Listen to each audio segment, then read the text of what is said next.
know what really makes us mad? Is wasting money on CDs with only one or two good songs. Yeah. Tell them about punk.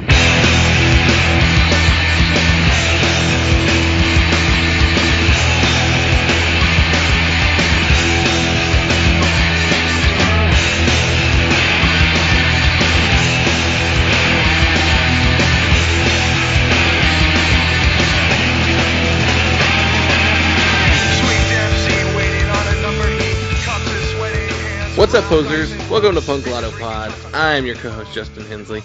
And I am your other co-host, Dylan Hensley.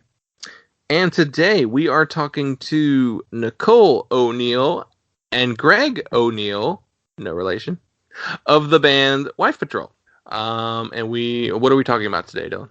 So we are talking about the 1985 album Flip Your Wig by Hüsker, the second of two LPs by Hüsker in 1985. It's a big year. Yeah, this conversation is really fun. Nicole and Greg are very much of the same type of music nerd as us. Like, very freely hopping from topic to topic. And this is a really, really fun conversation. I think we did a good job of tying things together, though. It's not too discursive. Wife Patrol just put out their debut full-length album, Too Prickly for This World. You can get it on their Bandcamp as well as their website, and I'll include links to all that in the show notes. Easily one of my favorite records of 2020. We played one of their songs on our radio episode, and it's just a fantastic record. I highly recommend people check it out. And you can find us on all forms of social media. We're on Instagram, Facebook, and Twitter at PunkLottoPod. We have an email address, it's punklotopod@gmail.com. Leave us a review. We haven't had any new reviews in a while. That's always fun when we get a new one. And hopefully you enjoy the show. You don't want me. This is just your greed. I'm just a trophy for private viewing only. I don't want any lip. I'm sick of hearing about your mother's tattoos. Be sure and tape up that rib. And here's some sugar for that horse that threw you. You want me around. You want me around. You want me around. But you don't want to be around me.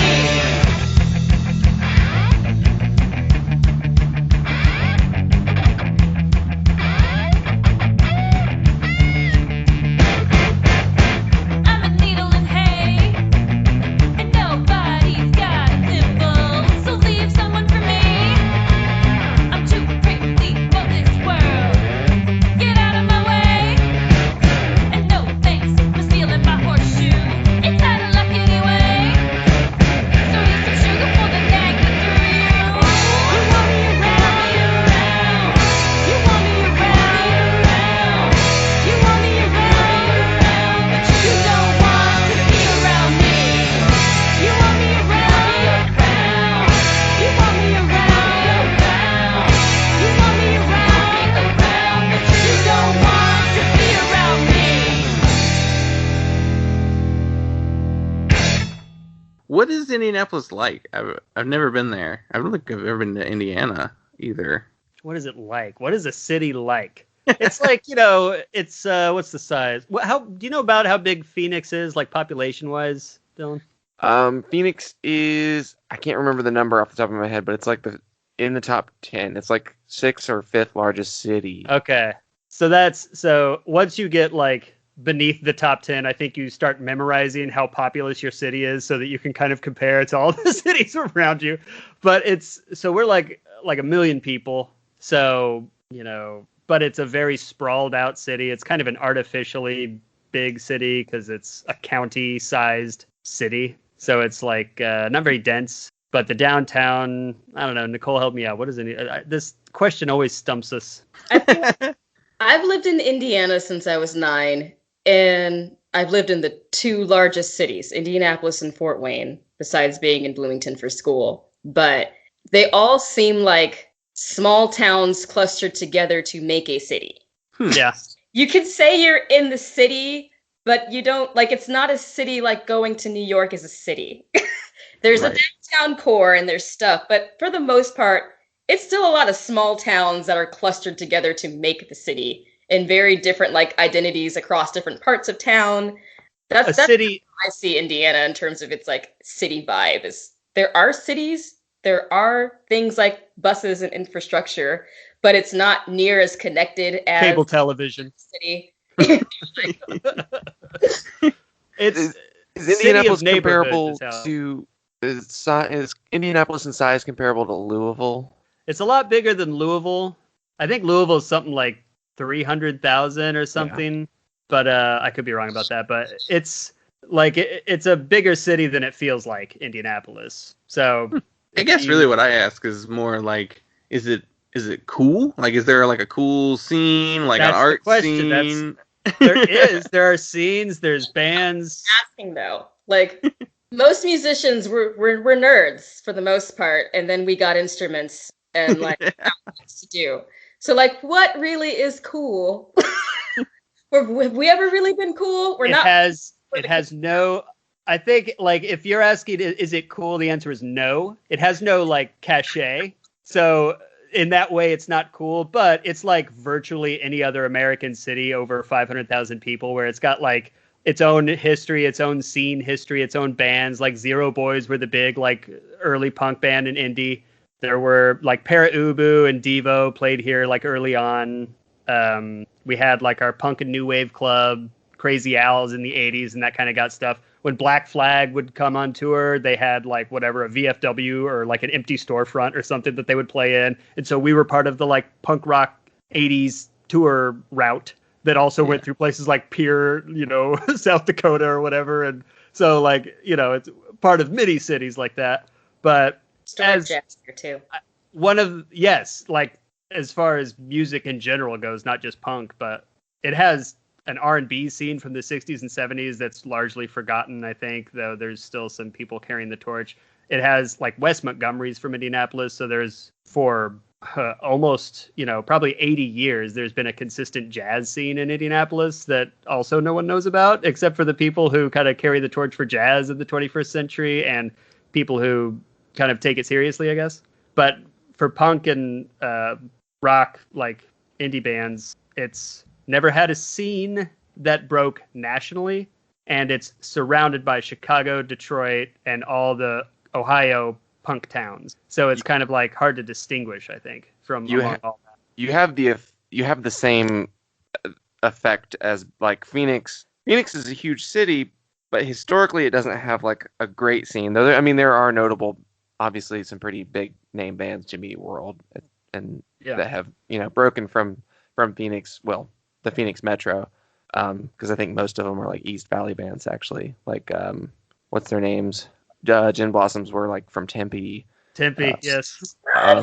Not a lot of bands actually from Phoenix proper. Like maybe JFA. That's similar. Yeah. But it's like we're so close to LA that so many people just go to LA. If they want to play in music, they just move to LA. Yeah. That's our Chicago. It does have to be said that the Jacksons are from Gary, Indiana. I mean, that's definitely worth mentioning. Got that. We got that. Yeah. That is they're region rats, but they are in our borders. So we lay claim to the Jackson family. I still can't link that to being a scene that got big, but they got big. Yeah, truth be told, that's Detroit and Chicago, but still. But yeah. Charlotte kind of has that same problem. Like, the most famous North Carolina, like, hardcore band was Corrosion of Conformity, and they were from more, like, eastern North Carolina, like, Greensboro area. Raleigh, I think. Yeah.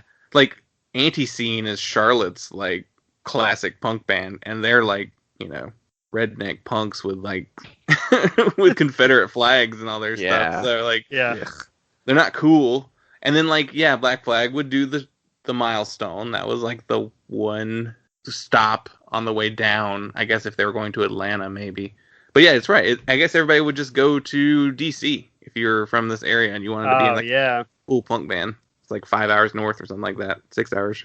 It's tough when your city never had like a scene that broke, or like we're talking about Hüsker Du. Like Minneapolis was huge, like for nationally for like a few reasons in the mid '80s, like first and foremost Prince, but then also Hüsker doing the replacement, like both signing to national labels kind of at the same moment. But if your city just doesn't have that one good year where a couple of bands do something huge, it's like you never get critical mass to have people know who the fuck you are. You never get that scene that sustains itself of people are like, oh, I want to go there because that's where all the bands are. Exactly. I mean, it's like 2 bands, but yeah. And like Babyface in Indianapolis, and what? Babyface grew up in Indianapolis and is one of the like top R&B writers and producers, but he's not associated with Indianapolis. Like he comes back every now and then. It's not like he's got an identity here. Like John Hyatt, the songwriter, is from Indianapolis, and like he's written so many songs that have been in movies and all sorts of things, but like does not live here anymore. Like now he's kind of a more Nashville person. So there's people, but then they leave because this is Indiana. There are like there's a rap scene in Indy. Like there's kind of an indie rap scene, and then there's also like a more straight rap scene that has national acts that actually tour and sell albums, but they kind of exist like since rap doesn't have, I guess, maybe the punk infrastructure or something that was built in the 80s, like it was so just in New York or so just in LA, that even now, people in Indianapolis do not know these rap stars that are actually kind of big names in like certain rap circles on the internet. And it's like, they're living here in our city and you just don't know. Yeah, like Charlotte's got DaBaby now. Like she's kind of blowing up. Yeah. So if I've heard of the name, it must be a big name. Right. My stepbrother into that and like put this video on last year at Christmas, and we're all like, what the hell is this? It's real Christmas music. DaBaby feels kind of like a throwback to like early 2000s hip hop, like the show off like Nelly style, like look at all the bling and the cars and all that kind of stuff. And it's funny that like mainstream hip hop kind of had like a cooler wave with like the more trap based beats, and then like the more Kendrick Lamar's, like the cool show off rap wasn't like the mainstream rap for a while. Yeah. Well, I don't know. We don't want to go off on a tangent. I have lots of thoughts about that, but we're getting into territory where we really don't know what we're talking about. So I can't speak with much authority on hip hop in 2020. There was a band I kept trying to think of. I'm like, what was that one band that covered that one song from Indiana? And it was the Ataris who covered The Boys of Summer. But they also kind of fizzled out. like they had this moment. Everyone's like, they're from Anderson, Indiana, which is like just north of Indy. And then it was like fizzled out. For a minute there, they were like huge. Like Boys of Summer was like a radio hit. There was and then they were. Oh, sorry. And they were like the sort of emo like Warped Tour scene. Mm-hmm. And then just poof disappeared. Like there was a slew of bands like that. California, so there you go. Yeah. They moved to Santa Barbara, California. Oh yeah. Yeah, they just never really had like a proper follow-up original single, because I only ever heard Boys of Summer. They didn't really play anything, at least not on our radio stations in North Carolina. They didn't play anything else from that album. Also, the list of former members of this band is quite ridiculous for how not memorable they are. It's like a million. Apparently, he's like really difficult. Like the lead singer, who's like the primary guy in the band. From what I've read, he's like fired people on tour, and he's kind of, and he still does that, and he plays like DIY clubs. There's a real Paul Anka. Just gotta put it together for that one cover song, dude. Keep it together. Right. Yeah, like anybody whose hit is just a cover is That's not, a bummer. You're never going to like really take off. Like who else got stuck with that? Alien Ant Farm. Yeah, I was gonna say Alien Ant Farm. Was everyone about to say Alien Ant Farm? Now wait for Nicole. Nicole's got a whole thing coming. I love that band. I know, yeah. Hey, Oopies is a great single too. I mean, it's definitely an underrated. 2 more albums after that were still good, but there was an incident with a bus. There was a bus accident on tour. Slowed a lot of things down for them. had to then their label had label changeover situations. They just got a really raw deal. I will stand on that for Alien Ant Farm. That was a great fucking band. Nicole was playing me some Alien Ant Farm. Was it? It couldn't have been this year because we wouldn't have been in the same confined space. But it must have been last year playing some Alien Ant Farm, listening to it. I hadn't listened to it. They were slightly after my high school time of listening to a band like that. So when I was working at the pizza place, Alien Ant Farm hadn't broken yet, so we didn't get a lot of that back in the dishwasher. But Papa Roach had only just materialized. Alien Ant Farm is like my summer band. Right when it's starting to feel like summertime, I usually am like, put that album out and bring them back out. Well, I've said it on the show multiple times in the past. I'm a big Eve 6 fan, and I will stand their second album Is that the one with the cartoon lady on the front? Yeah. And that record is like a pop punk record. So I will defend that record. So I feel you with the Alien Ant Farm love. So. It was solid. I guess we can talk about your band. Not a bad idea. Right. What's your big cover that's going to break you to I was going to say, what's our 80s new wave cover we're going to use to get onto the charts? Well, I guess B-52s. We do Dance This Mess Around from the B-52s first album every now and then. No, we did. We played it on a stream recently. Before that, though, we haven't played it in a while. I don't know. It's a good song, though. Man, that album is so good. And I think it's just one of the perfect examples of, I was born in 88, so I was, tail end of the 80s. 90s, I feel, was just, the culture of the compilation album being sold on TV. So everything was about the greatest hits. You get Totally Disco. You get Pure Moods. Does anybody remember Pure Moods? That commercial was ridiculous. But it took bands like B-52s got such a short end with that because all you heard was Love Shack. Mm-hmm. And same with Devo, all you heard was Whip It. And it wasn't until a lot later in life that I rediscovered their more full catalogs. I was like, these are freaking amazing bands. To have heard them at the time that they came out because they were so different in terms of their sound and their style would have been so interesting and so cool and so different from what was going on then. So that's just really how I feel about that B-52s album. It's such a great just piece of history for that band and for the time that it came out because it's so rad. And if you only heard Love Shack, you would miss all of that nuance of what's great about the B-52s. But if we don't cover Love Shack, we're not going to be huge, Nicole. Well, those first two B-52s records are amazing. From beginning to end are just incredible records. The album with Love Shack on it is good, but it definitely suffers from here's the single in the middle of the album. So those first two feel those records are great.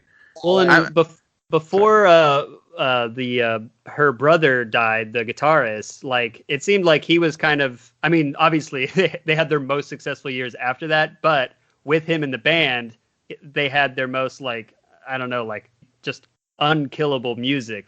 Love Shack, I have fully absorbed at this point in my life, and I maybe don't need to hear it again. But those first, especially two albums, I can listen to them all day long. And I think a lot of that's comes from the songwriting of the guy whose name I can't remember. But. Yeah, because it's definitely Rock Lobster is on the first record, right? Yeah. Yeah. And it always feels like a novelty song when you're listening to that record compared to the rest of the songs. But then the second one's got Private Idaho, which is a fucking phenomenal song. Yeah, that's it's one of those bands where the sound is so novelty, but the songs are so sticky and good that it transcends novelty. Yeah, Devo had a little bit of that too, but even their songwriting is amazing. Yeah. And it's weird that they were such punks and, by all accounts, misanthropes, because they're such pop geniuses and they can do such pop things, seemingly at will there for 4 or 5 years in the 70s and 80s. I just love how they put all of that together in terms of even the live performance. Everything was just planned to a T with the outfits they wore, the moves that they had, the way that they played their instruments. It was just so interesting to watch. Yeah, I love those. They were weird. They did such weird stuff too for being a band that was able to cross over to the pop, to the mainstream so easily. they would like take all of the strings off their guitars except for like 2, and like just like because they only needed those 2 strings for the notes that they were playing, and they had like a ring modulator taped to the guitar. Yeah, Just a yeah. big giant electroharmonics pedal just like taped onto the body of a Telecaster. Like just Brilliant. crazy stuff. I'm glad you brought up B-52s first, because I've listened to your album quite a few times. I actually have it right behind me. I don't know, the lighting's really bad, but Oh yeah, there it it's is. back there. But I wanted to say that like the B-52s was a sound that I heard on your record. Like there's like you're not, I don't know how to describe it. It's more of like in a vibe than in like the like, well, this is just straight up kooky B-52s. You're not Yeah. doing any Fred Schneider impressions. Right. No. Not that we couldn't. I mean, I guess the harmonies are there, so that kind of reminds me of, you know, the 2 ladies, Cindy, right, and Yeah. remember the other singer's name, Yeah. Kate, yes. So like, there's that aspect of it, I guess, that maybe filters through. So were they like an influence on the band going in? Because I feel it when I listen to the record.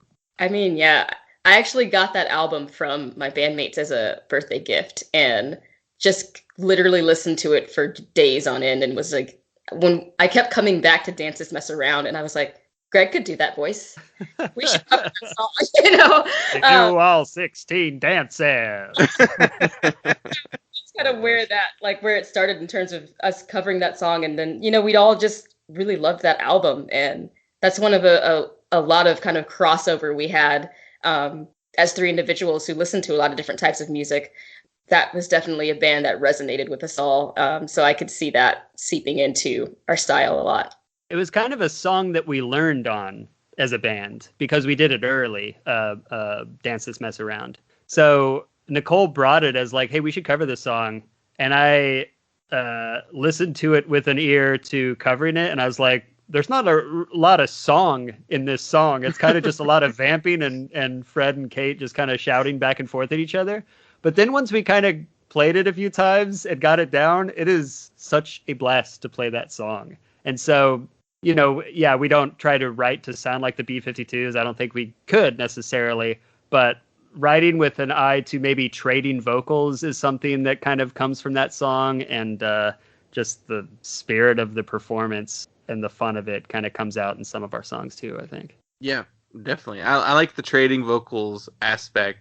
Like, that's like one of my favorite things about like X's albums. Like they would do that like between John and Exene. It would just like trade off, and they wouldn't harmonize a ton. Or if they did, like, it was crookedly. It was like they harmonized in a really unique way that kind of no one else can do. Yeah. John sang the melody and Exene just kind of went around it. Yeah, like I can hear it. So it's like an indelible effect that they have both of their voices. But yeah, the male-female harmony like vocals are something I love, and so it's really awesome to be in a band where I get to do. I feel like your band like kind of came out of nowhere, at least in my attention, at least. Like, I think Twitter is where I found you, which is such an odd place to find music, I think. Like, I want to... You can just end it on that. Twitter's an odd place. Yeah. Weird things happen. I've kind of cultivated, like, I've tried to cultivate, like, a bubble of people who just want to give positive feedback to each other on Twitter as much as possible, like other podcasters and other, like, bands and stuff. So, like, I've made Twitter more enjoyable for using the podcast, but like, not if like I go on my intellectually toxic cesspool. but if I go on my private account, like my personal account, and just go through and I'm like, oh, yep, there's comedians making jokes, there's, you know, regular news people. Yeah. So I think sorry. No, go ahead. I want to say, I think I found you on Twitter. It was either like you following the account or someone like tagging you in another post. Because, like, people are doing that thing where they're just, like, tagging all the artists that they like, you know, because it's Bandcamp Friday or whatever, something along those lines. So, I wasn't familiar with your band before that, and then so I just listened to, like, one song off the album. I don't think the album had come out yet, and I was like, oh, shit, I am here for this. So, oh, cool. This record's amazing. Your record is amazing. Thank you. Too Prickly for This World. How has the reaction been to it? Like, It's been really positive. I mean, we've gotten to it's so interesting because I've talked to, friends who have been touring for years and they're just like, what's it like to put out an album right now and not be able to do all the stuff? And I'm like, I mean, we weren't doing it before because we weren't at that place yet, and this is the first one. So, I don't have anything else to compare it to. But what has been really exciting about it is, so many, kind of like you were talking about, finding people through kind of everyone sort of people tagging and supporting each other. I feel like a lot more of that happened this year in a way that, musicians just trying to support other musicians, trying to spread the word about new music because so many of our traditional avenues are just sort of non-existent right now.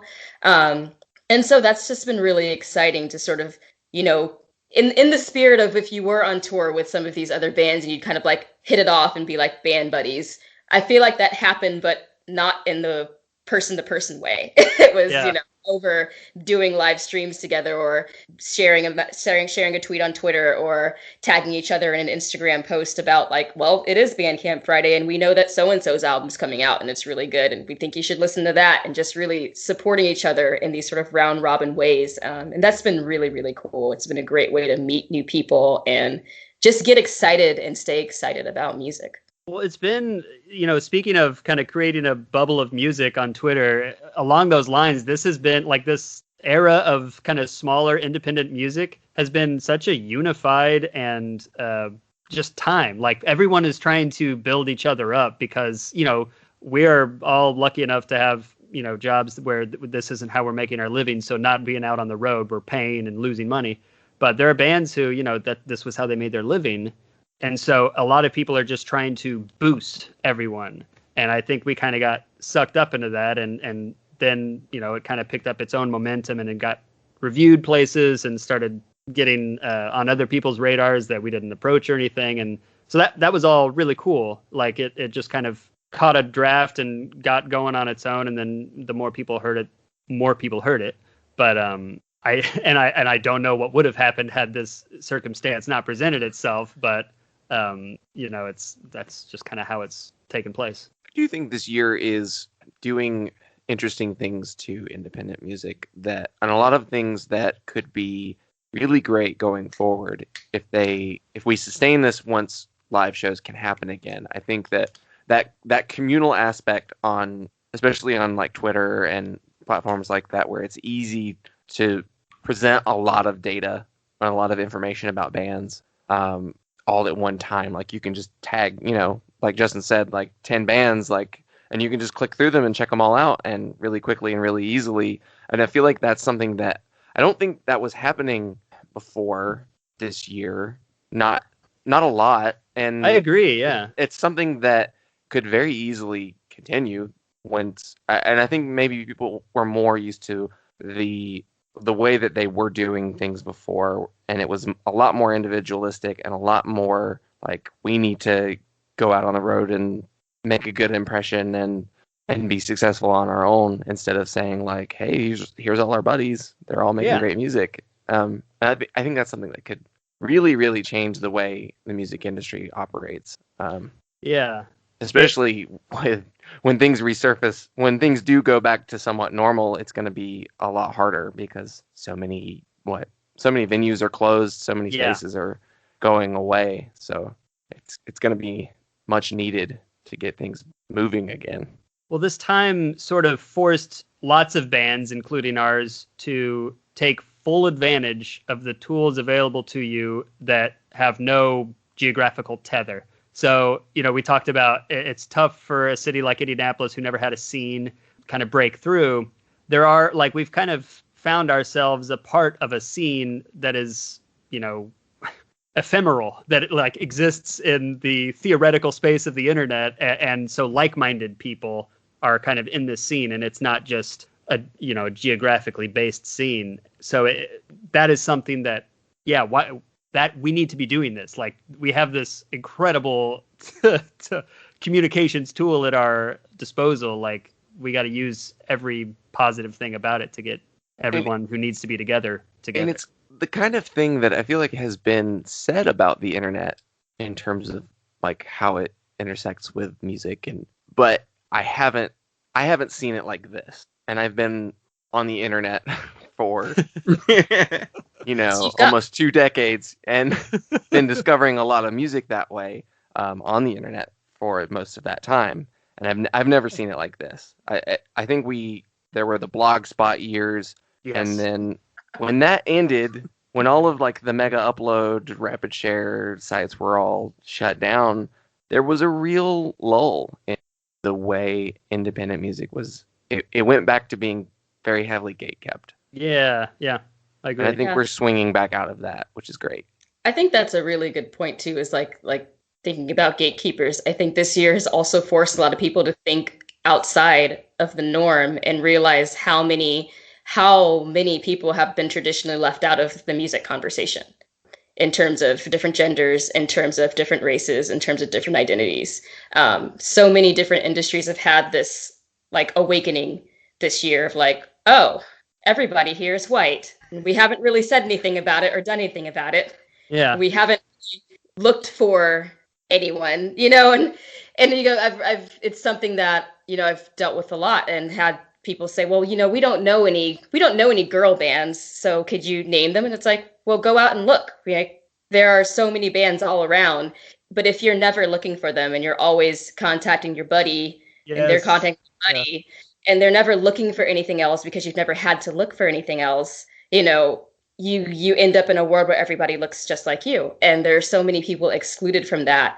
And I think that a lot of people had that awakening this year and kind of had to start really asking some serious questions and looking for the resources and looking for bands that have people who look like me, have people who look different from them, who sound different from them, realizing that genre is not specific to race. Like there are so many, we have been featured in Afropunk and we got to do the Punk Black streaming series. And it was a really awesome experience because like most shows I play, I'm the only Black person in the room. Yeah. And that's not something that's only specific to Indiana, like that happens a lot. And yet there are so many Black punk bands, but like prior, because that visibility was so much lower, like we're not getting shows together, like tours are not necessarily connecting together unless you're able to access those resources and like make those connections. So that's been something that's been really exciting about this year too, is connecting with more artists and really seeing the wide range of availability that, it's not that we just aren't here. It's for the most part, people haven't been looking and people haven't been listening. Well, and if you go back to like early punk scenes, especially in SoCal, like it's very diverse. That really is what the point of it was everyone gets to come together. There's no gate, so there's no gatekeeping. Like everyone is a part of it, like by definition. And so I think, now that people aren't able to rely on habit just because everything is so disrupted, it's forced people to be like way more intentional about how they book. And so looking back after this year, like looking back even just like several years ago at shows and just seeing how monochromatic, monogender they will be, like the lineups will be, it will look weird. Like people will look at that and be like, well, what was this? Why was it like this? And it was just because, well, the booker is like buddies with this guy knows this band, this is his, dude he went to high school with, they were on the football team together. So like it just kind of, these networks just kind of stay solidified, whereas now everything's just, and so everyone's just like floating around space trying to find where we can go. Like the internet just makes finding any kind of band anywhere so easy. And now everyone kind of understands better how to do it. Yeah, I distinctly remember a couple of years ago making like a concentrated effort to like look for bands or give bands a chance that were not entirely white guys. Like I started by looking at like fest lineups, and then like there's like these hundreds of bands that play fest every single year, and then they're all on this list together. And so what I would do is I would go down the list and pick a band, look at the band picture. If it was all white dudes, I skipped to the next band. And like I wouldn't even try their music, unless there was like a person of color, the band was maybe female fronted, or, like openly LGBTQIA and like their bio or description. So like I was like, well, I'm gonna try all these bands before I try any of the bands that are made up entirely white guys. And then I just wound up finding like a shit ton of bands that are like my favorites now. So it's like Mine's that way. Like I remember people would always say like, "Oh, I don't know any chicks who play bass. I don't know any girl bass players." And I was just like, you know what? First of all, I'm over the age of 18. I'm a woman. Like, you don't need to like I am a child. Boy guitar players. Says that about, well, and even like when people are like, oh, there's female vocals. I'm like, nobody ever says it about men. No one ever calls out men's vocals. Like, oh, and there's male vocals on this song. So like, we don't need that, But like, I just got so tired of it that I started just diving in and finding like once you find one artist, there's so many, and like, it's just opened such a door for me. I was like, I really want to listen to more women in music. So I started listening to more of like Hole and Slater-Kinney, and then like digging off of that. And, one of the great things about living in the generation of things like Spotify and Pandora is like, once you get an algorithm going, you can find a whole lot more things that sound like what you're looking for. It's just, for the most part, the mainstream has not been playing those things. Like, the same time that, Nirvana and Foo Fighters and Pearl Jam were on like every alt rock station, they weren't playing Hole or Slater-Kinney or, there's just so many bands that were also happening at that same time. Like Slater-Kinney toured with Pearl Jam, and like their music still wasn't on the same stations as them. So, once you open those doors and look for it, it just explodes with possibility. And it's such a great experience to find that in. And you can't go back. Like once you've opened that box, you can't just close it and pretend that it doesn't exist. Like all that you want to do is see more of that and support more of that. And I'm glad you brought up the Spotify thing. Like going to, fans also like or suggested bands beneath like even smaller bands like Shopping or something. Like if you go down and you just look at other bands, it's like, well, there you go. There's like 10 more bands that you can just kind of sample and listen to. And like Justin, I was the same way, like where I was like, so, what are some other like perspectives in music I could be hearing from? Like I can, I can only listen to Nirvana so many times, or I can only listen to, whatever band I grew up with so many times, or their ilk. And so you just make a concentrated effort and go. And it's not like an effort, like you're doing your fucking homework, but you find new sounds, and it's just so easy to do. And yeah, like there's no more bigger corporate behemoth than Spotify. Everyone like with an internet connection has access to it, and you can like listen to maybe a dozen Kroger commercials during your sampling, but you can go find like 10 new bands that you might love. And it's a good substitute for the fact that, a lot of younger people especially won't have music collections necessarily now. Like it's just a different kind of relationship with music. Like there's no ownership. It's more just like I say, ephemeral, but it's the best way to do it. It's just leapfrogging. That is 100% how I did it. It was leapfrogging. Like, and you're right. That it was the perspective that I was like specifically seeking out. I was like, I'm a white dude. I know what white dudes sing about. Like, how about I find bands who sing about something else that I don't already know? Like, So yeah, that's definitely the thing that I tried to do, and it's not hard. Like it's so easy. I guarantee right now, if you're listening to this and you've never made that effort, go to Wife Patrol's Spotify and go look at the similar artists and just try all of those bands. And I don't know who your similar artists are right now, so but well, thanks. Nicole, who are some of those bands that you've been listening to? Off the top of my head, but I know we've been listening to Oceanator a lot. Yeah, that record is amazing. I have to go and like look and see what's in there. Spring Silver is another really cool artist. I think he just did a new song or something that Natasha was listening to today with Sad 13, who also is another artist to check out. Like, yeah, it goes and goes. I do love Shopping. Yeah, Shopping. And what's her other band?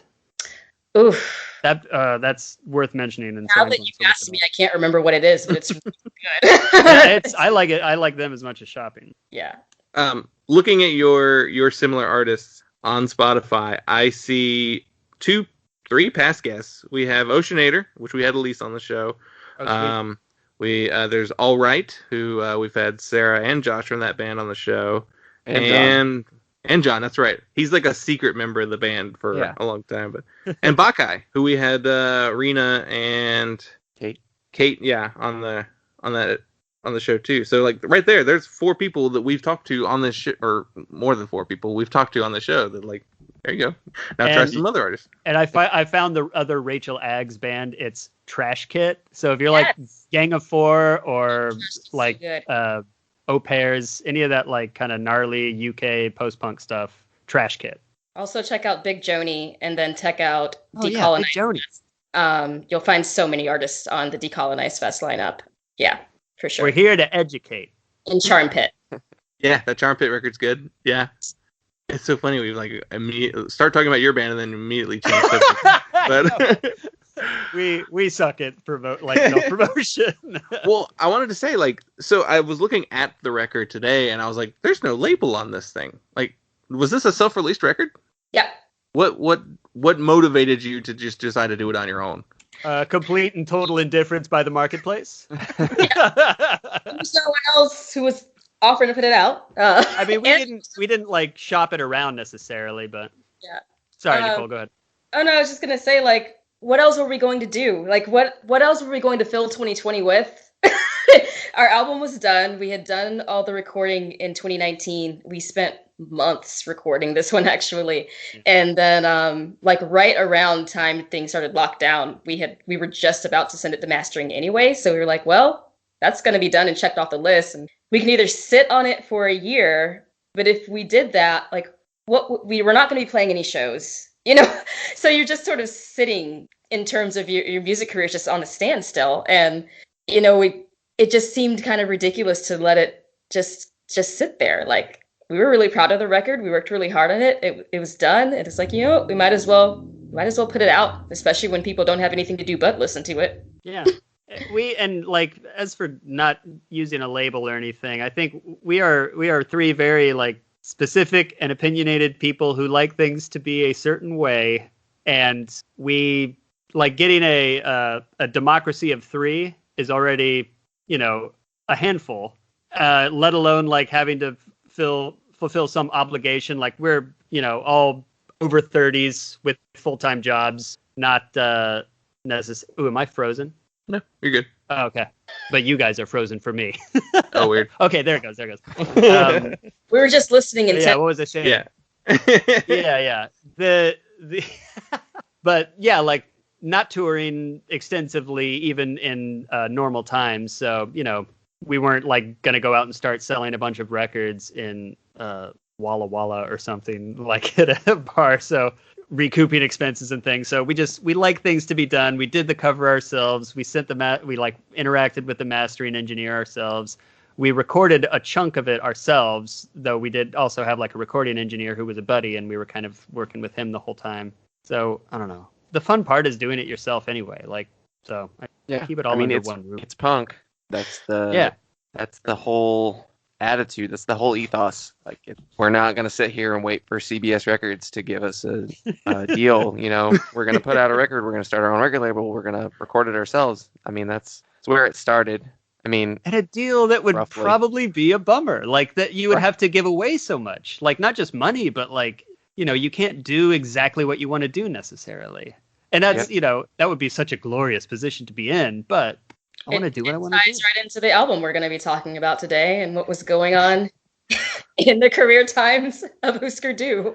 Yeah. I know, that's true. Yeah, they were at a crossroads of making, you know, and it was kind of a good and bad decision. Yeah.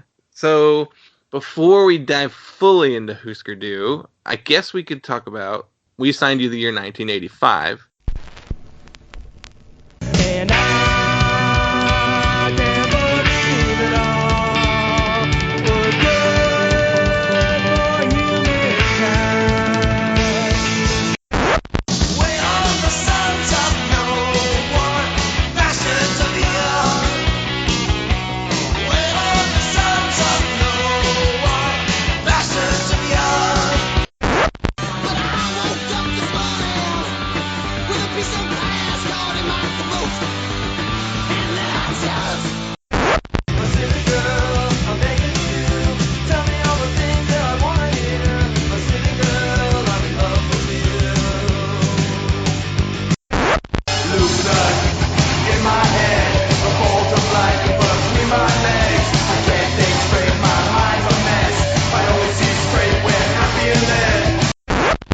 And what were some records that you almost picked from 85 that would have made the cut? Just It was barely. a tough year. 5 was really hard. Like, it was really tough. Well, go ahead. Sorry. No, that's kind of all I was going with. It was hard. This is such a like valley, not in terms of quality, but in terms of like things that were happening. This is such a valley year. Like, so first gen punk is many years gone. Like, not many, like, 6 or so years gone, depending on how you count. But the even post punk and new wave were kind of well-worn territory. College radio is kind of coming into full force, but isn't fully. Like, REM at this point aren't completely, like, they haven't come out with Document. They made kind of their murkiest record this year. I forget which one it is. It is. I was listening to it today, actually, to get ready. It was Fables of the Reconstruction. Yeah, which has a hit on it, but like it's a real murky record, which just kind of is 85 all around. It's just a lot of murk. Like, people aren't releasing their best work. Like, Minutemen have a couple of EPs and releases. They're getting experimental. I think there's like brass on Project Mersh, I think, has some like horns somewhere on it. On King of the Hill. Yep. It's got the trumpet lead. Oh, okay. I listened to both Project Mersh and Three Way Tie today as well, because that's the full length that they put out too. Yeah, and this is also the year that D-Boon dies too. So like this Yeah. is the last Minutemen we get. I mean, there's maybe like some archival stuff that came later, like ballot results, but yeah. It really just feels like the end of punk, like after the end of punk and before the beginning of like college rock and alternative rock really galvanizing. So it was like a middle year. And so like the albums, what were some of the other ones? Well, Rites of Spring had their album this year, which is a super, super awesome like post-punk thing. It's like after punk, not quite Fugazi yet, but it's like this real gnarly thing. That would have been a cool album, but is A lot of this I kept finding like this doesn't sound punk like the way that I would think of punk, because it was like you said, like a trajectory year. Like, it was just before what was about to happen. yeah. So everything was kind of in flux in a way in terms of the sounds that were coming out that year. Like, oh, sorry, go ahead. I was gonna say, like, the punk kind of like goes into this like dormant state through the late 80s.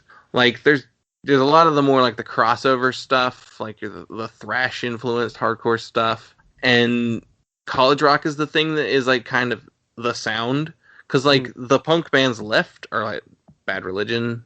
You maybe have like Naked Ray Gun still around in the later part of the 80s. There's the New York hardcore scene. I guess that's where you got your Gorilla Biscuits and Youth of Today and all that stuff. But You had Descendants. You had Milkmen. Yeah. Uh, Like, punk is getting kind of ironic almost, or not ironic, but like it's at this point, punk is such a familiar thing that even punk bands are like stretching it in kind of unusual ways. So nothing quite just sounds like the the Ramones are kind of legacy act at this point. Like, they've been on a major label now for almost 10 years. there's a decent amount of goth rock still kicking around. Goth, that was like the big kind of sub thing that I was like, maybe we should do a goth thing, because you got Killing Joke and The Cure and all coming out with really good albums this year. Sisters of Mercy. Clan of Zymox. What is that? What? Clan of Zymox? I don't know I that. think it's their self-titled record. They were like Okay. dark wave, goth rock. Really big. I mean, it's a pretty good year if you were a British poppy post-punk gothy band. I mean, because you have Meat Is Murder by the Smiths, Psycho Candy by Jesus and Mary Chain, Head on the Door by The Cure, Low Life by New Order. Those are all really big records and very poppy. Well, Yeah, with the exception of Psycho Candy. But Yeah, it's not very poppy. I mean, the pop is there, but it's just under 10 guitars feedbacking. yeah. The one I almost wanted to do, and then I was like, I don't know. I think it's kind of like not everyone's Stretch. cup of tea. Was two, I guess, UK ones. One was Kate Bush, which is not punk at all by traditional standards, but we were willing to make an argument so that we could do it just because we all like the record so much. But we're like, no, that's not really the spirit of the show. We need to like kind of get into the spirit of things. And I was also thinking the Cult, their first album, is it just called Love? I think so. Yeah. Which is like The Cure meets AC/DC, which is so up my alley. And I love the like main single off of that. She Sells Sanctuary is like, man, that riff, I could listen to that 24 hours a day. Like, I just never get tired of that riff and that song. So, and I listened to the rest of the album, and I'm like, it's okay. Some of it's kind of anonymous, but when you hit that single, oh my god, it's so good. My close call was, and I couldn't find it at the time. I finally found it this week. I wish I would have looked a little bit harder and dug through YouTube. But there is a Throwing Muses demo that came out that year called Doghouse Cassette, and I finally went back and started I found it on YouTube this week and started listening. Like, man, I wish I would have found this at first, because it's just such an interesting sound that they had, and like just such sharp vocal styles, and I'm definitely gonna like go back and give it a full album listen, because it's just so, I don't want to use a phrase ahead of its time, but they were just doing some really interesting things that you could tell were leading into what was going to follow in terms of bands who would have been listening to them. So, well, and that's such a good one, because like you have 2 or like 3 kind of all-timer songwriters in a band, but they're not quite who they are yet, and so you hear the like raw talent that would go on to have like radio hits in the next decade. Like, you hear them kind of germinating, which is really cool. It's very much like listening to the very early Sleater-Kinney albums, listening to them and just kind of feeling that rawness and that sort of like a dissonant tinge to the sound. Like, everything's not quite, I don't want to say in tune, but it's just there's just a rawness to it that's not polished yet. Yeah. And that's what I really liked about what I heard. Well, the record you did pick is a pretty monster record, really. Yeah. In the greater scheme of punk music and even alternative. So we gave you 1985, and you picked "Flip Your Wig" by Hüsker Dü. Walking around with your head in the clouds, it makes no sense at all. So you're so short, but you're walking so tall, it makes no sense at all. Is it important to yelling so loud? It makes no sense at all.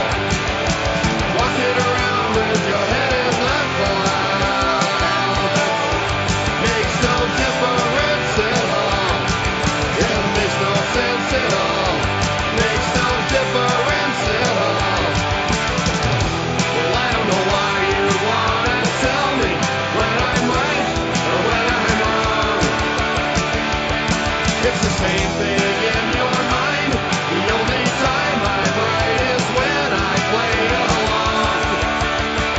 When I play along. Walking around with your head in the clouds, it makes no sense at all. So you're so short, but you're walking so tall, it makes no sense at all. Is it important you're yelling so loud? It makes no sense at all.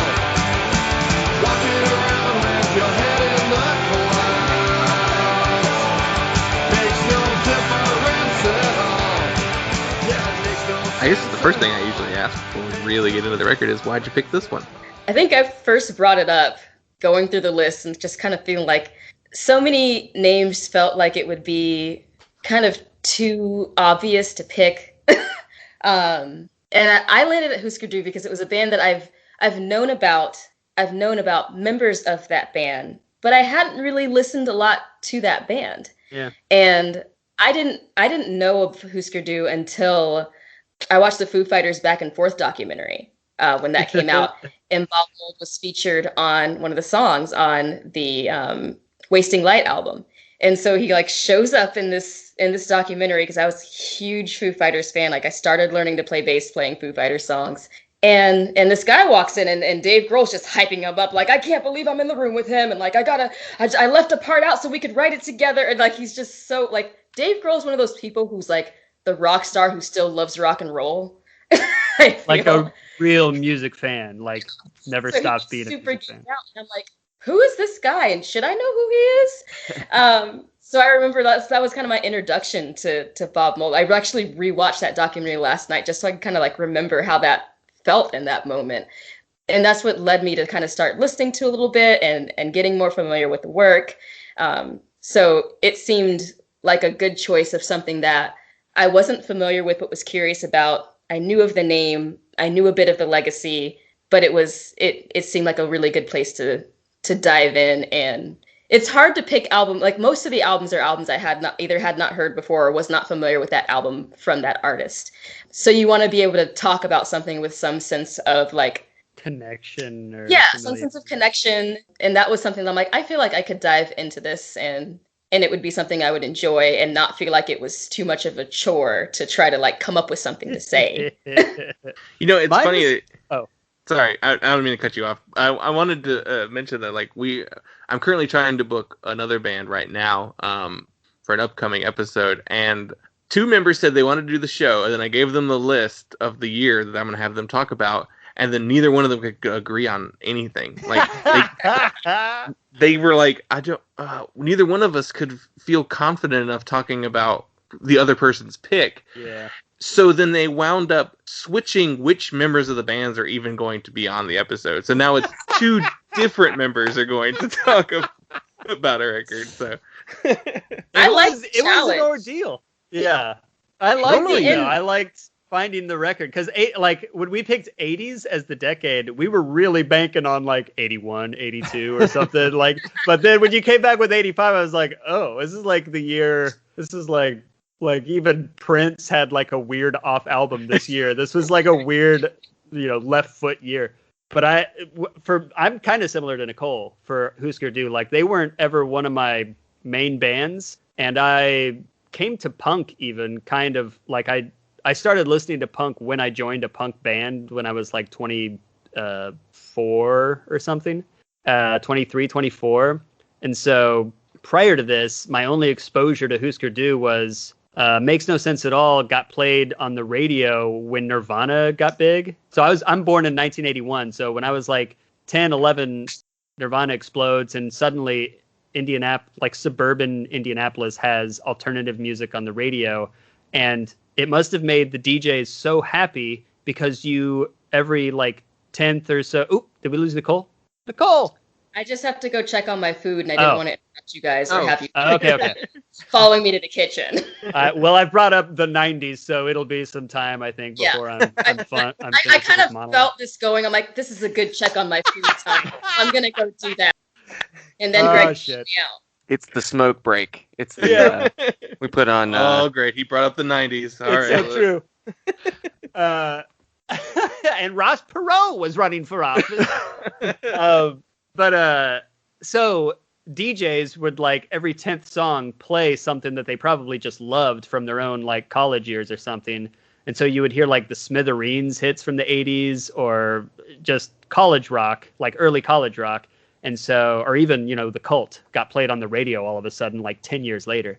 And Makes No Sense at All was one of the songs that happened to. So I was like, I would hear that in 1992 and I'd be like, this is awesome. And then never think about it again. And then, like flash forward 10 or 12 years later, I'm in this band and I kind of didn't have a punk phase as a kid. I had more of like metal.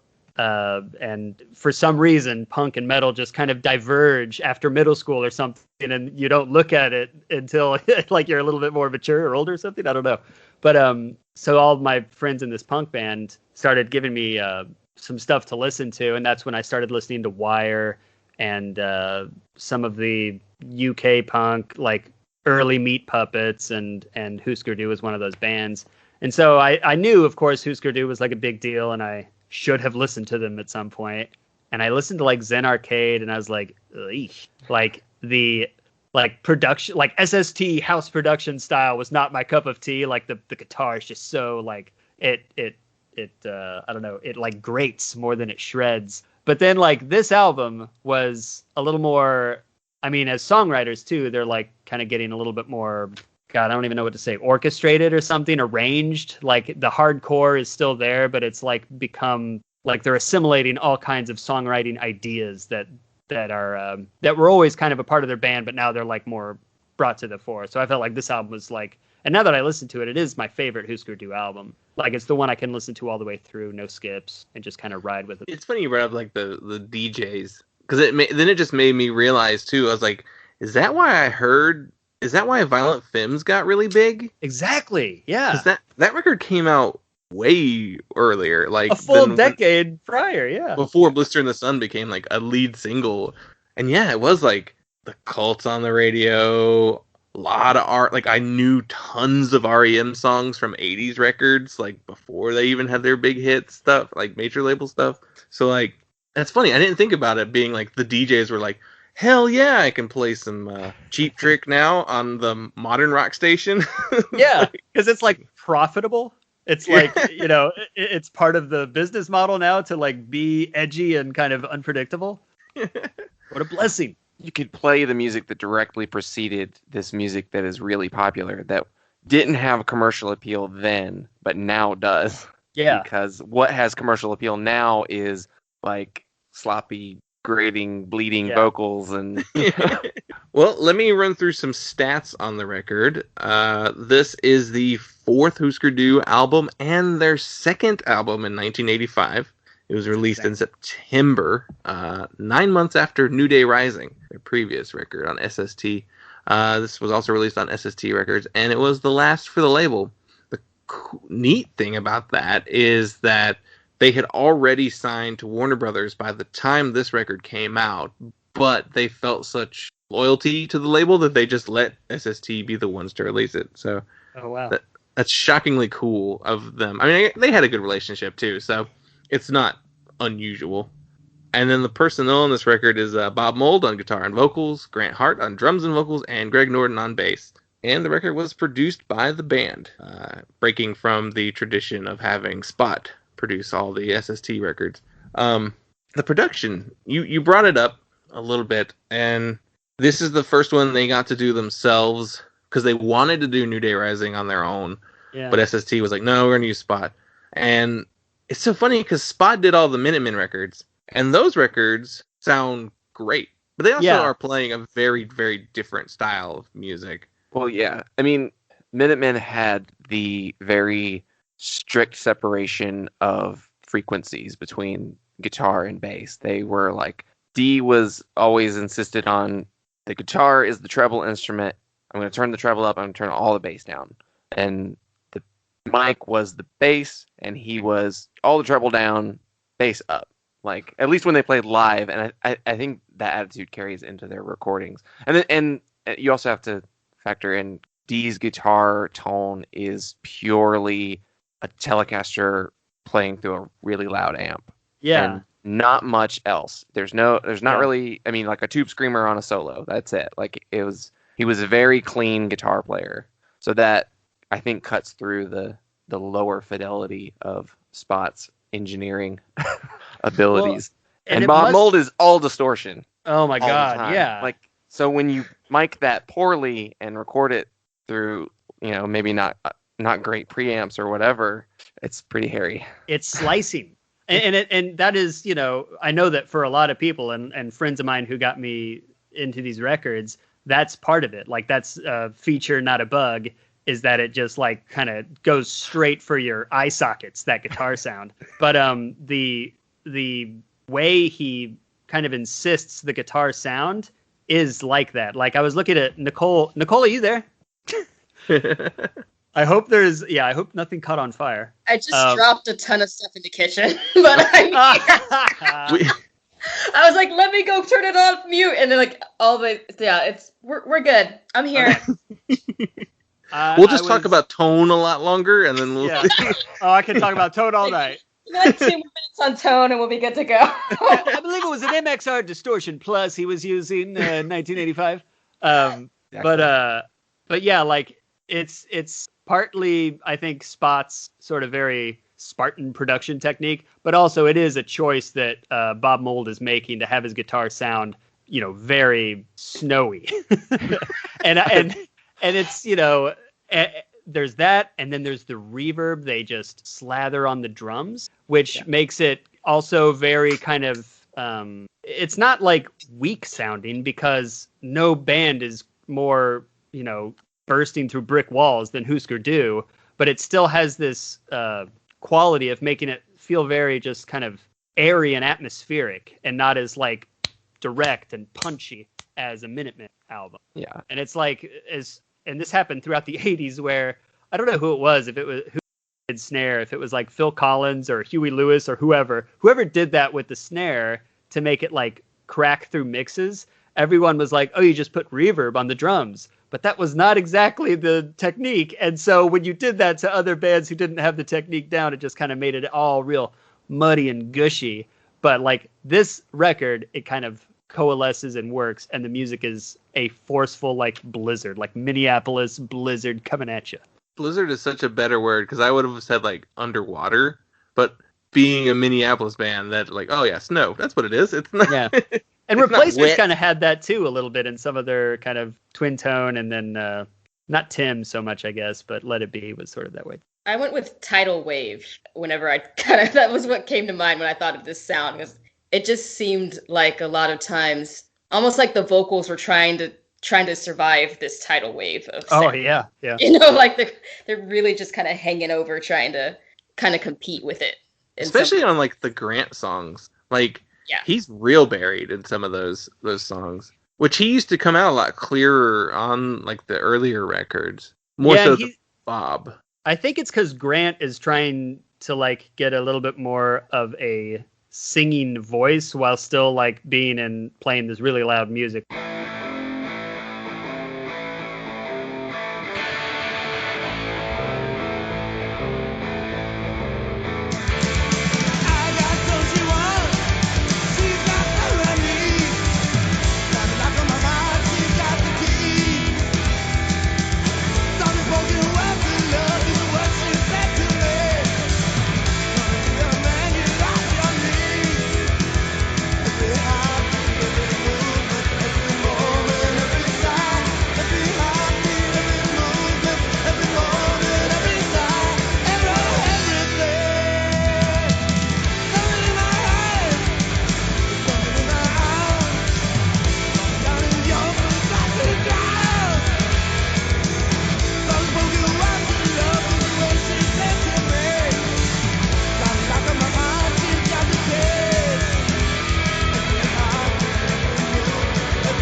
I think it's interesting as we sort of dive into these influences. One of the weird Easter eggs I found, but I haven't verified because I only heard it on a podcast that was talking about this album, is they said that Flip Your Wig was named after the Flip Your Wig Beatles board game that came out in like 1965. Uh-huh.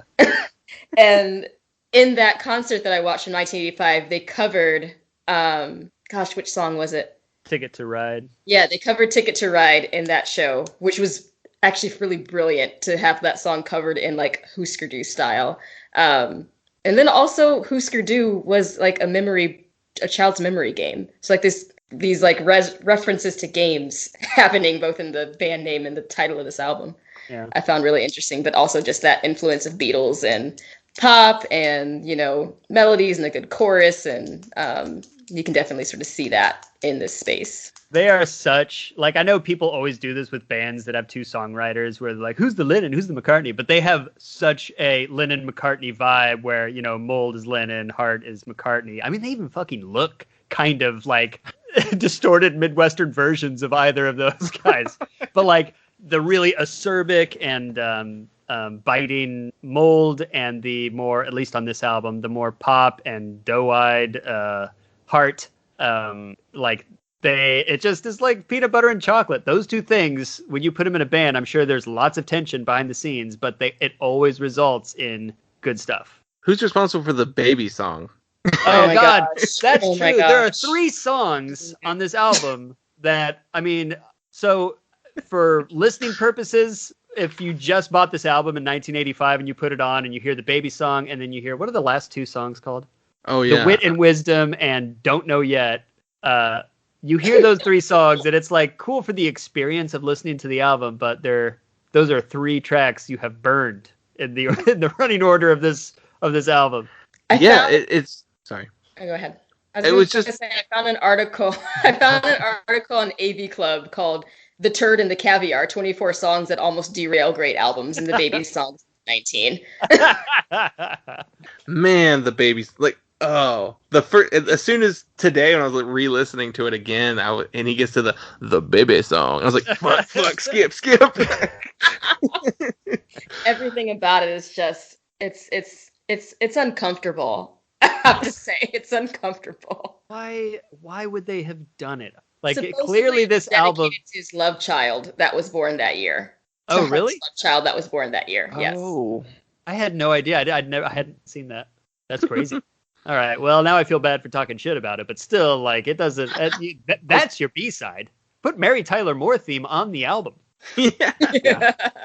Okay, that's an excuse for the baby song, but like, what's the excuse for Wit and Wisdom and Don't Know Yet? Like, it's the thing that SST Records bands loved to do at this time. Minutemen did it, Black Flag did it. It's just like, just give us a song. I mean, it's cool you came up with a cool guitar thing.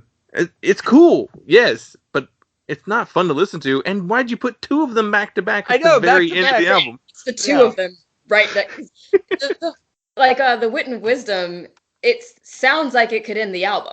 Like it's an album-ending track, and it builds. There's a lot happening, and you're like, oh, okay. And then you get another instrumental song after that that's even like quieter. I just wrote down vibes for that song, but I was very confused. Yeah, it's bummer because Keep Hanging On would have been a sweet album closer because that's like Hart at his most, thrashing and like vocally. And it would have been such a kind of exclamation point for the album. But I don't know. I mean, I just consider them to be bonus tracks or in another era, they would have been hidden tracks. Like Nirvana didn't end Nevermind with Endless Nameless or whatever it is. But it's on the album nonetheless. And if you're playing basketball in your driveway with the CD playing on the boombox, like eventually it'll get to that if you don't stop it. The hidden track was like I guess it was designed for bands to do stuff like this, and just like the label's like, and we'll put that in the hidden track down here. And then, but like as far as the listening experience, I always remember being like, oh, my CD player didn't kick off. That means there's something else here. Yeah. Just waiting and waiting, especially if you have one that doesn't have like the timer on it, that doesn't list the time. So the song is just sitting there forever, and you're like, did it stop? It's not paused. It didn't stop. Kind of waiting for something to happen. So Wit and Wisdom and Don't Know Yet are very much an extension of the Zen Arcade experimentation, like the psychedelic, stuff that they did on that record, which fit better on that record because of first of all, it's a double album, and they just fit better with the whole like pseudo conceptual narrative of the record. I think they're they're weird here because you have like mostly pop and hard rock and punk songs, pretty straightforward. Find Me is a little bit of an excursion, and then obviously Baby Song is just like, why is this here? A doodle. But then Flexible Flyer, Private Plane, Keep Hanging On, all great songs, which I overlook a lot because of how stacked the A side of this record is. But listening to them today, I was like, oh yeah, the B side does have some really great songs. And then it ends on, oh, all right.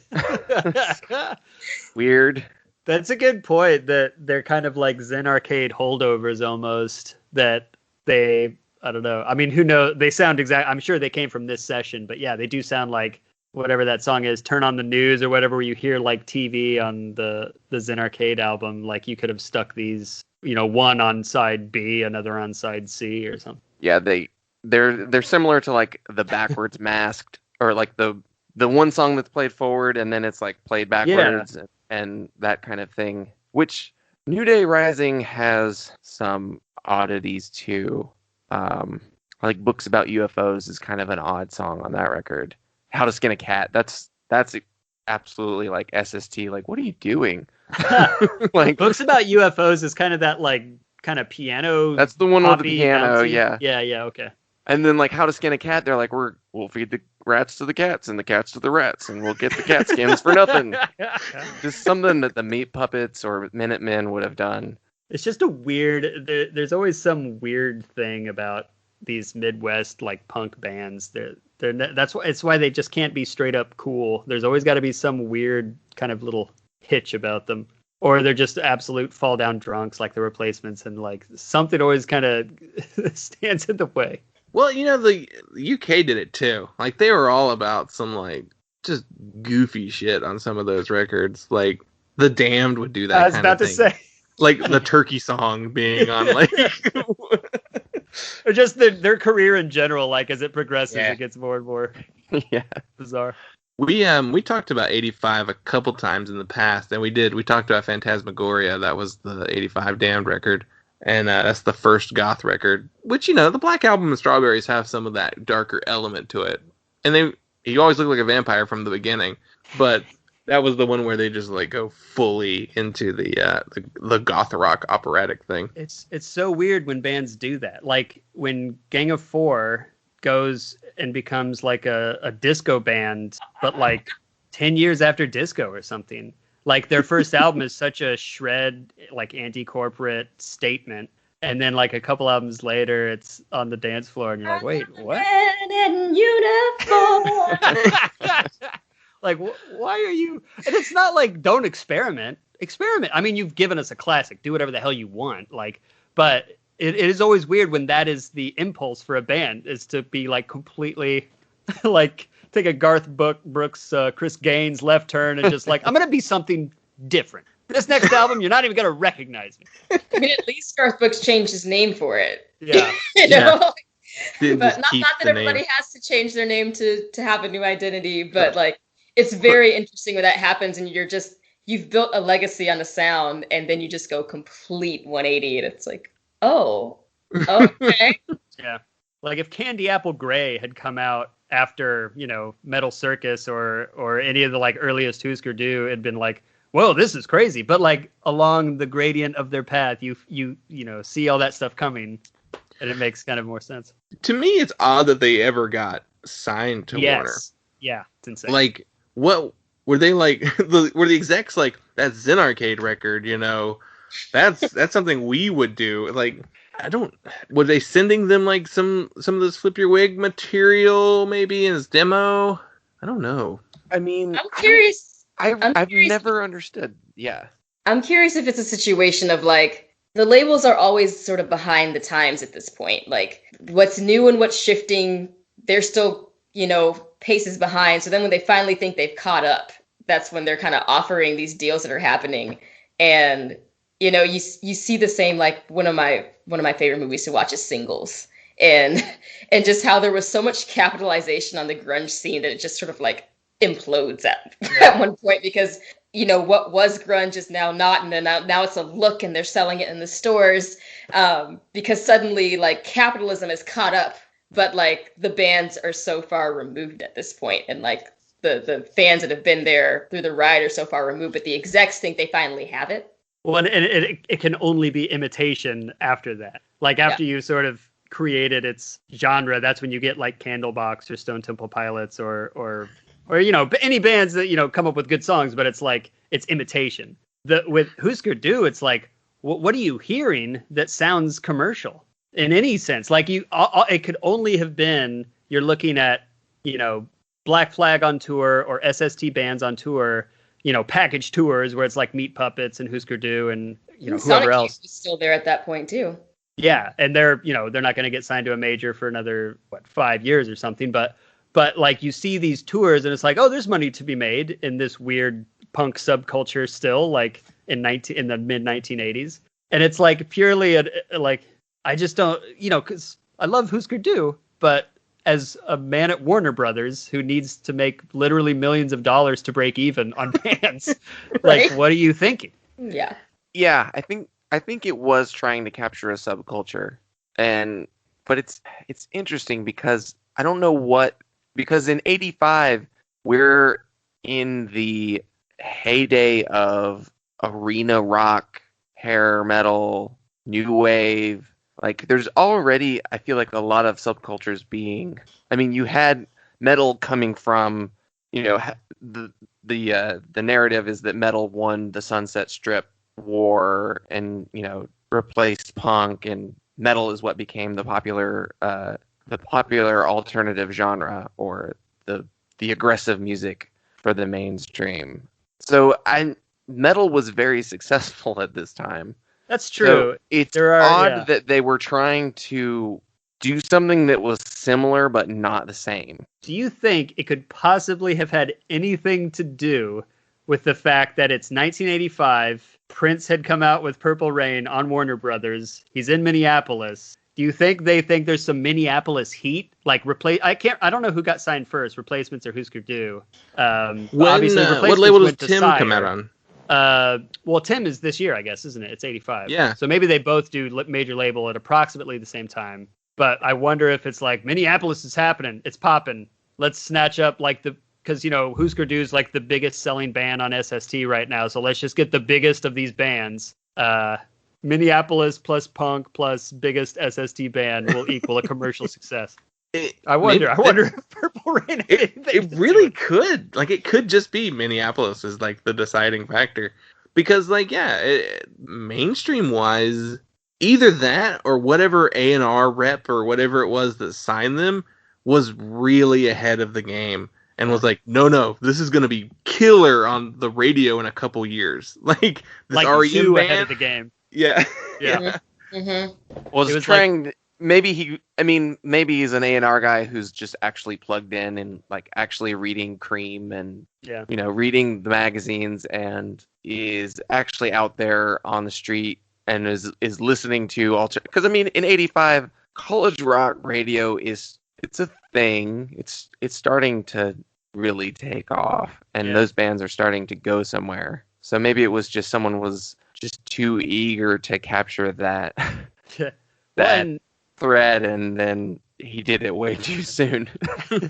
And then also didn't reckon with the fact that he's signing Bob Mould and Grant Hart, who are like iconoclasts. Like, they're just, we have a vision and we're going to do things the way we want. And they did, because you go listen to Candy Apple Grey. It's so funny. In my mind, I always think of Flip Your Wig as being the major label record, even though I know it's not, because I think of the first half of Flip Your Wig being really poppy.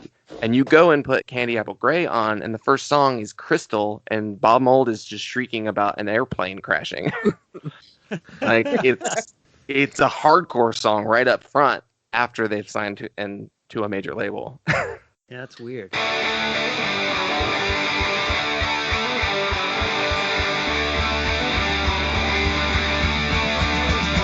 We divided up all the land. We got states and cities. Cities have their neighborhoods. And more subdivisions.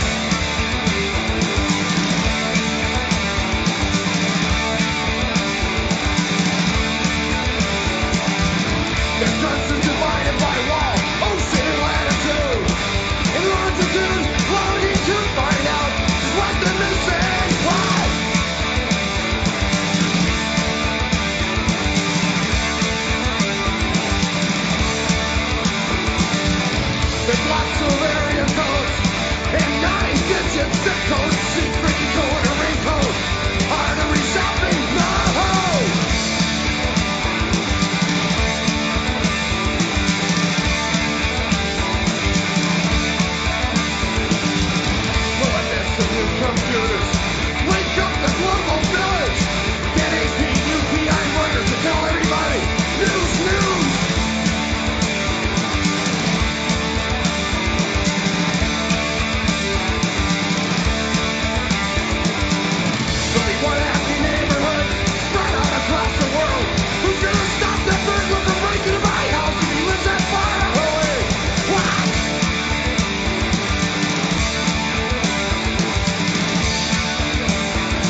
Oh no, what you were saying is probably more prevalent than what Dylan No, was just saying.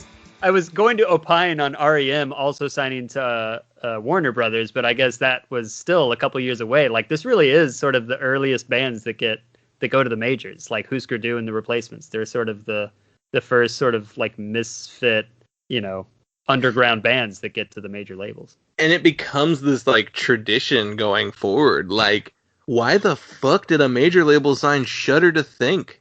Like, who heard that band and was like, yeah, that'll sell some units? Like, they're too weird for most of the punks who were into that kind of music. Like, and then like Disney signing Seaweed or Jawbox on Atlantic, Sam I Am on Epic or Capitol, one of those labels too. They may be Atlantic as well. Well, and people saying, like, why are you going to major labels? Like, Hüsker Du are also the first ones to kind of get the brunt of the sellout argument. It's true. They are the first. Yeah, I don't think the Replacements get it as much, because I think there's something about the Replacements that their influences and their lineage, like where they come from, is they're very, very heavily influenced by mainstream rock generally, and then whereas Hüsker Du are just like the weird artist punk kids. Yeah. And for them to go sign to a major label and have a music video on MTV, they played on Joan Rivers. Was that their only TV appearance? Was she doing the Carson spot? I think so. Oh, Yeah. she must have been. Yeah, because I don't know that she had her show until later. That's funny. Blast from the past. Yeah, it was Late Show with Joan Rivers. Yeah, Late Show. So that's Letterman's. Letterman? Yeah, whoa. Maybe she So was that- filling in for everybody. Yeah, which I guess Letterman wasn't there yet. So that's like the show before Letterman takes it. Yeah. Anyway, I guess the last thing that I have really is that this record is kind of the bridge between punk rock and indie rock in the 90s. So, like, I think the Chapel Hill sound, like your Superchunks and Archers of Loaf, are very much plugged into this Hüsker Du's sound, which makes sense because John Wurster is Bob Mould's drummer now. Like, that makes perfect sense. So, like, I'd always thought that because I'd listened to those like 90s indie records, and I'm like, this is punk music. Why does no one call this punk music? Like, this is just very clearly pop punk, sort of. I mean, pop punk in 93 was a extension of skate punk, I guess. But so like, and then like it had to be me listening to this record to go, okay, there it is. Like, that's the connection. Hüsker Du went to a major label. They were calling themselves power pop on this record. They weren't necessarily calling themselves a hardcore band anymore. Yeah. So like, they are the band that kind of inspires the 90s indie rock explosion, which then punk in the 2000s going forward would also then just recycle back in to their sound. And now you have whatever punk is now, which is like 100 different sounds all under the same umbrella, but not really even sounding that much alike anymore. Well, Hüsker Du, and maybe this album more than any of their others, kind of show how it can be done, combining like the murk and the underground with like the pop and the mainstream rock, and have it be like still totally authentic and awesome expression, and not be, you just can't listen to any Hüsker Du album and call them sellouts. Like, they're not like chasing anything. This is obviously what they want to be doing. Like, this is the music they want to be playing. And they show you, like, they show the 90s how you can put all the stuff you like together, and it doesn't have to be one thing, or like, doesn't have to be underground or mainstream. It can be both of them. Yeah. I'm curious, what's everyone's favorite song on this record? Oh man, like I said, the A side is stacked. Maybe Divide and Conquer might be my favorite, or Games. One of those two. Oh, Games is so good. Yeah, I wasn't gonna say that, but all right. Divide and Conquer was my favorite. Like, the song that kept sticking in my head every time I came back to thinking about this album was Hate Paper Doll, just because it reminded me so, like, it's like you said, it's a song that when you say the title, you can hear the song. It reminds me of there's this interview with Dave Grohl and Kyle from Tenacious D, and he's like, I only write hits And he's like, don't bore us, get to the chorus. It's all about the chorus. And he talks about like Aerosmith and how many songs they have that like start with the line of the first line of the song is either the title or the chorus of the song. And like that's kind of how I felt listening to Hey Paper Doll. It sticks in your head. You can't really forget it. But like what I liked about Divide and Conquer is that like you don't even get to a chorus until the end of the song. So you kind of really have to commit to it. Like It's you a got to machine gun of verses. Yeah, he just keeps lobbing many them at you, and it all builds to the firing like the finale of Divide and Conquer. Exactly. And then what I also love about that is when you finally get there, you know, they're like, divide and then he's like, listen, no. And I'm like, wait, you finally asked me to listen so you can like give us some no's and laws. You know, I'm thinking something's gonna happen now, and like now we're just gonna, you know, harmonize with ourselves. He's just gonna harmonize on that riff, that's a peak Bob Mould riff. Oh Like, yeah, and it's Yeah. it's got that chorus effect that he just apparently permanently had on for all of like those Hüsker Du albums once they just start writing these pop songs. It's just got the shimmery quality. They were using like it was probably like a rack like harmonizer, some kind of very 80s piece of equipment. Yes. And he An just early like rammed digital, yeah. everything through it. Yeah. I really, really love the first two Grant songs on this record. I love Bob Mould, and he's a huge influence to me as a guitar player and a songwriter and as an aspiring musician. And he's a personal hero. But I've always said Grant writes the best Hüsker Du songs. I feel like the best songs on every Hüsker Du record are like the best two are always his songs. Everything and Green Eyes are some of my all-time favorite Hüsker Du songs. Yeah, those are good.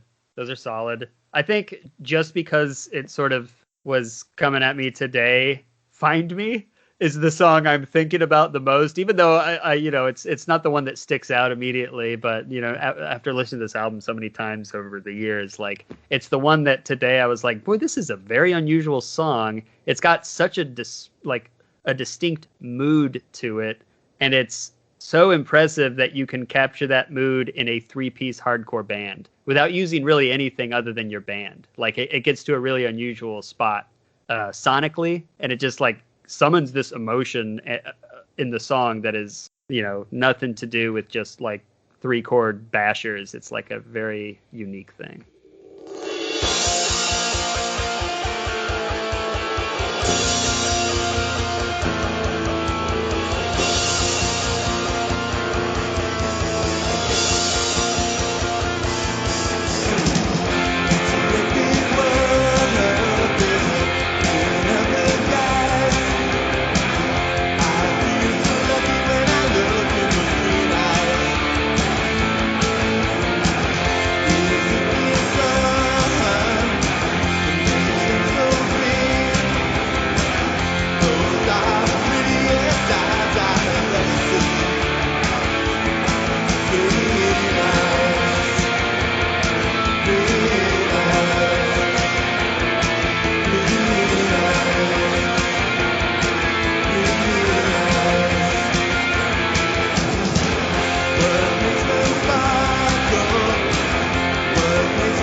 I also want to point out, I guess before we wrap, I think it's very fitting that we talked about this whole album and only mentioned Greg Norton's name.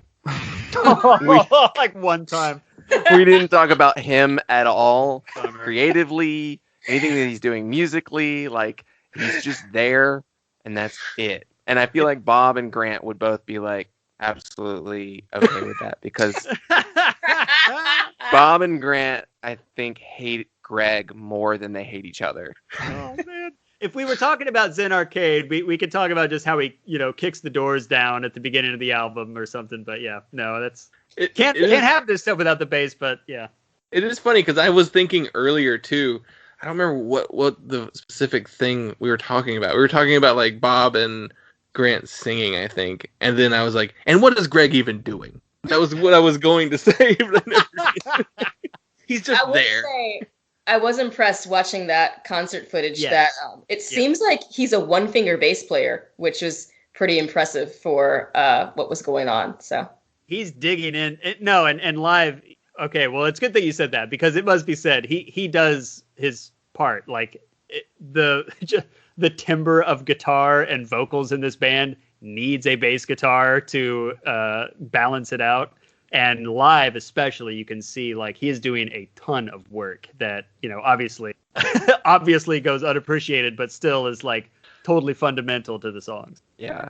I mean, Greg Norton is, don't get me wrong, an incredible bass player. Like, it's just he is so overshadowed. Yeah. Like, that's how much farther, you know, ahead of him Grant and Bob are. I mean, and they wrote the songs. Obviously, that's a really, really important aspect of it. But yeah, I just thought it was funny because it was like, because they hate him, or they hated him, at least from what I've read. They have never said anything. Like, Bob and Grant would occasionally say nice things about each other, but they were always just like, Greg just didn't come to practice. Like, he didn't think he thought he was a rock star and didn't have to practice. And, Bummer. I don't get I just don't even understand how that works. Like that you could. It's interesting because another piece that I was listening to kind of get more into this album, they mentioned a book that I actually borrowed from Greg, This Band Could Be Your Life, and mentioning Hüsker doing that. And I remember when I brought that book back, I was like, I didn't finish this book. It's because so many of these bands could have been so much better to each other and with what they were doing if they would just learn how to communicate and talk to each other. I was like, there are a lot of guys who are just like angry. They have a lot of pent up rage or a lot of, you know, unsolved problems from their childhood and like are incapable of communicating with each other because of it. And it's causing all of these issues between them because no one is actually speaking to each other. Like, I remember reading the section on Dinosaur Jr. I was about to say, if it's not Dinosaur Jr., like, it's got to be. He just doesn't talk, and I think this and this and this is like, why don't you just find out why he doesn't talk rather than assume that it's because he hates you or because he thinks you're better? Like, there are all these just things going on in people's heads mostly, but they weren't talking about it, but they were taking it out like on the stage, which is like the worst place to have it out. You know, like, makes for good you're music, gonna have it out in song, yes, but have it out by like, you know, beating each other or like throwing your stuff at people. You know, it's just like there was so much that could have been solved if these guys would have just learned to communicate and talk to each other. And like that's what I think of when I hear about how there was just so much like disagreements between members of bands, and yet they still like toured together and like traveled together and made music and wrote stuff. Like that's beyond me. That takes a lot of something to make that happen and make that work. A lot of brooding young men in the scene. This is why I've always thought that the Minutemen, had D. Boone lived, would have lasted forever. Because Mike Watt and D. Boone were best friends since childhood. So, like, and George seemed pretty chill. Like, he was just along for the ride. Like, so, like, I think they would have lasted forever and only would have broken up if they were just tired of touring or something along those lines. It seemed like all of their arguments were about politics and never about the band. Because I mean they were very much an everything goes. Like you get your song and I get my song and everyone was happy. Like it was, here's my, you know, I'm gonna read this plumbing manual because I want to. Yes. I mean, some of those Minutemen records would have then probably become insufferable after a point. Like, maybe. Mike Watt's solo music is not necessarily the most fun thing to listen to in the world, but I love the guy. Yeah. Well, thanks a lot for doing the show. Our pleasure. Where can people get the record and follow you online and all that good stuff? You can check us out. Our album you can get on Bandcamp, wifepatrol.bandcamp.com, or you can check out our website, which is wifepatrolband.com. It's interesting when we started making our accounts and stuff. I remember some guy sent a message on our Facebook that was like, "Hey, I've got the Wife Patrol domain if you want it." And it was like some ex-military person.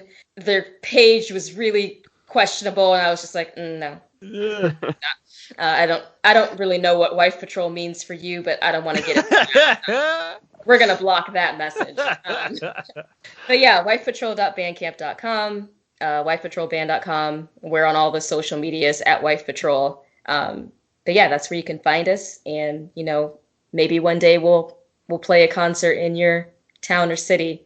One day. Yeah, that has been my since doing this show. This year is the year that we've really branched out to other bands to be on the show. Because before it was friends, bloggers, other podcasters, that kind of people in our world. And so then it's now I have all these friends and all these bands, and none of them are playing shows right now. So what am I supposed to do? But yeah, I can't wait to see what some of the stacked lineups are going to be in the future, because it's going to be pretty great whenever it actually gets to come back. We're all online making friends now, so as soon as we can get out, it's just going to be awesome. Yeah. And here's our last thing. Do you have any particular charities you like to shout out, or nonprofits? We like to ask people that because punk is pretty socially conscious, so I always feel like we should give back whenever we can.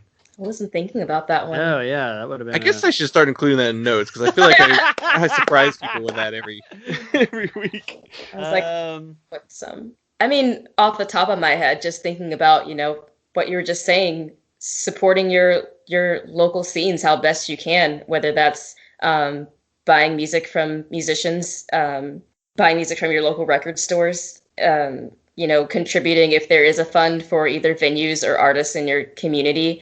I really encourage that, just because, I can shout out local things here, but I think there's so much, listeners are going to be all over the place, and there's so much you can do in your communities right now for people who are really, really struggling, who have lost, not only their income, but something that brings them so much joy in life, it's really weird not being able to play shows as normally as you would. Somebody just asked me that today, and I was like, I don't mind it as much because the fear and rage of everything that's happening kind of overshadows. I'm like, I'd rather be safe, but I do miss that aspect of community and being able to actually get up and perform for people. So it's difficult having that just be gone. And I know for a lot of people who do it even more often, there's probably even, mental health things that people are struggling with a lot this year. So whatever causes you can give to that can support those parts of the community that can help lift people up, especially as we head into winter time, which is, a time of the year where it's even harder for people to kind of find that hope. They may be dealing with things that you don't deal with all the time of the year, especially when it comes to getting back together with families and things like that. Ways to support mental health initiatives in your community, ways to support arts people in your community, arts organizations, venues, buy music from the musicians that you love. Doesn't matter if they're on a small label or a big one. They would love to know that you love their music enough to make a purchase and show them that you care. Yeah, don't give it all to Amazon and Discogs. Check out your local record store. No doubt has a something figured out where they got to pick up if they're not opened up or anything. But yeah, if you can, stretch to buy the record from the shop down the street. Sounds good. So yeah, thanks a lot for doing the show. It was a lot of fun. No, totally. Yeah, love talking about this stuff. Now this is really fun and such a cool idea. Like I said, that when we started thinking about it and looking at the list, we're like, man, this is really hard and really challenging. But then that's the fun of exploring something new. If we stick to what we know all the time, we're not going to learn anything new, and we're not going to be able to have, there's so many new things I learned just from diving into this album and reminded me of other things. So this is a really cool idea, and I think it's great that you do it and have extended out to more people. Well, thank you. Thank you. Well, yeah, we'll have to have you back too, because this is a lot of fun. Oh, totally. Yeah, I could obviously talk about this for hours. Right. And if even if it were a different year, it'd be even worse.